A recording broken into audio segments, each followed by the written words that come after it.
Hey all, Ron here from Military Images Magazine with a new episode of Life on the Civil War Research Trail. Today I want to talk about Robert E. Lee, the commander of the Army of Northern Virginia. He's been long celebrated for his chivalry. There's one trait in particular, that ability to publicly and humbly take responsible for failure, for which he is very well remembered. This trait is most often referenced at Gettysburg, where, after Pickett's charge, he rode around comforting the troops, telling them that the fault was his, that he asked too much.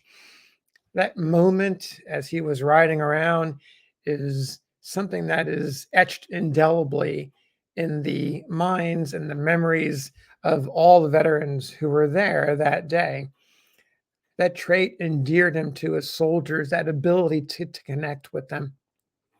One of those soldiers was First Lieutenant Randolph Harrison McKim. His life dates were 1840 to 1920. He paid tribute to Lee for that same trait, but at a different event at Appomattox.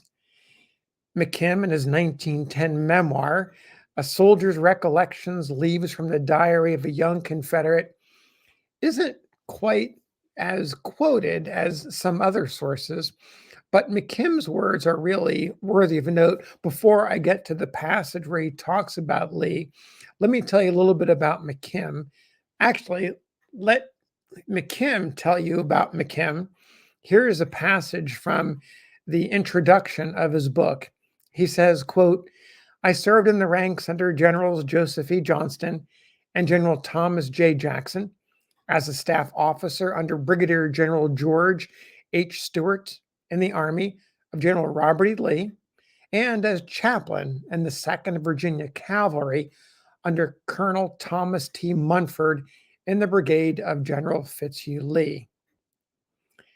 McKim also writes in that introduction, quote, it has not been my purpose to write a history of the campaigns in which I took so humble a part, but simply to present a few pen and ink sketches of the life and experience of a Confederate soldier in the hope that I may thereby contribute in some small degree to a better understanding of the spirit of the epic, both of the soldiers who fought the battles and of the people on whose behalf they dared and suffered what they did.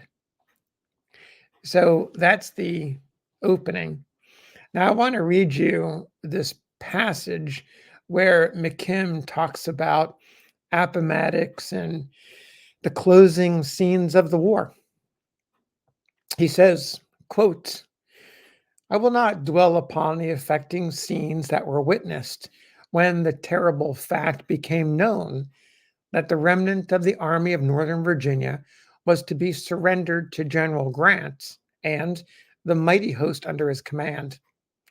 Those heroes of more than 100 battles wept like children when the news came.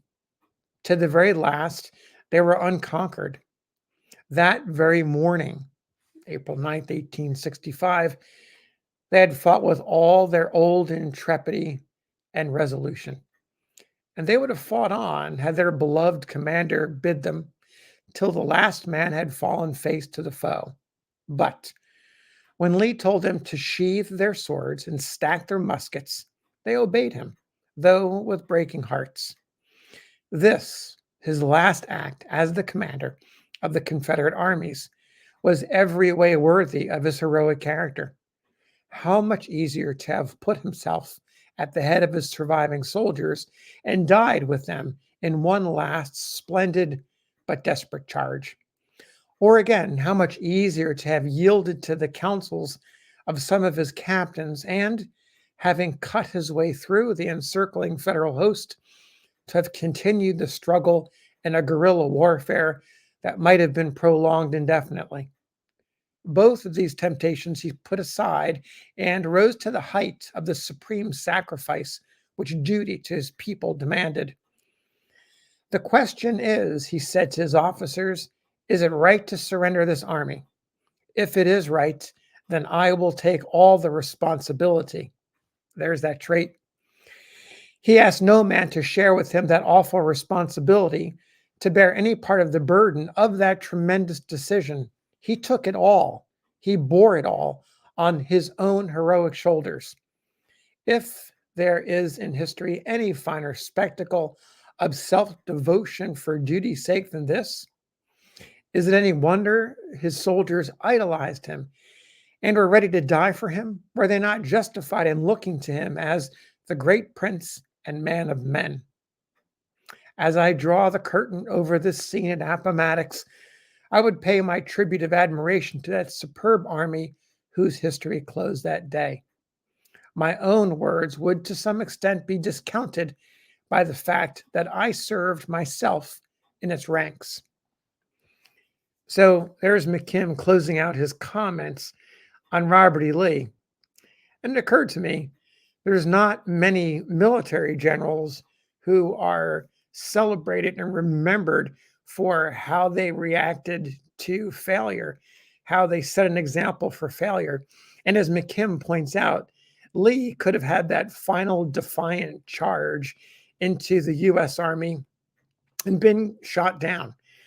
Or he could have taken off, eluded capture, gone on to become a guerrilla warrior, a partisan ranger in the woods of Virginia and other parts of the South, and fought with a desperate and smaller band of men.